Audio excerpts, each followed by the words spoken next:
Bonjour, Alexandre et Aristote.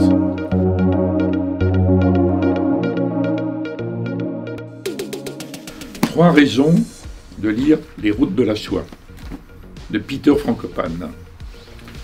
Alors, d'abord, c'est un sujet d'actualité, les routes de la soie, qui ont été remises au premier plan depuis que la Chine, depuis le président Xi Jinping, qui est un lointain successeur de Deng Xiaoping, qui a changé la Chine et changé le monde.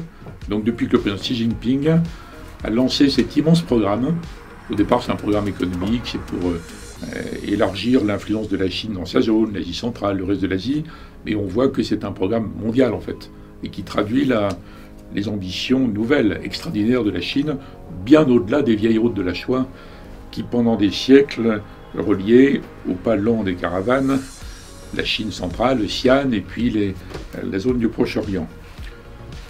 Deuxième raison, Frankopan, qui a un talent énorme, remet toute cette grande zone de l'Eurasie au centre de toute l'histoire. Et il décline son thème. Donc il y a la route de la foi, la route de la révolution, la route des fourrures, la route des esclaves, la route de l'enfer, la route du génocide, la route de l'or noir, il y a tout. Il y a tout. Évidemment, il n'y a pas l'Amérique latine directement, mais c'est extraordinaire parce que ça redonne un sens à énormément de choses que l'on connaît, que l'on a en tête, mais qui n'ont pas été réarticulées avec le même talent, la même force que celle qu'il déploie dans ce livre. Il y a d'ailleurs un autre tome, pour ceux qui auront lu rapidement, le premier. Après, il y a les nouvelles routes de la soie.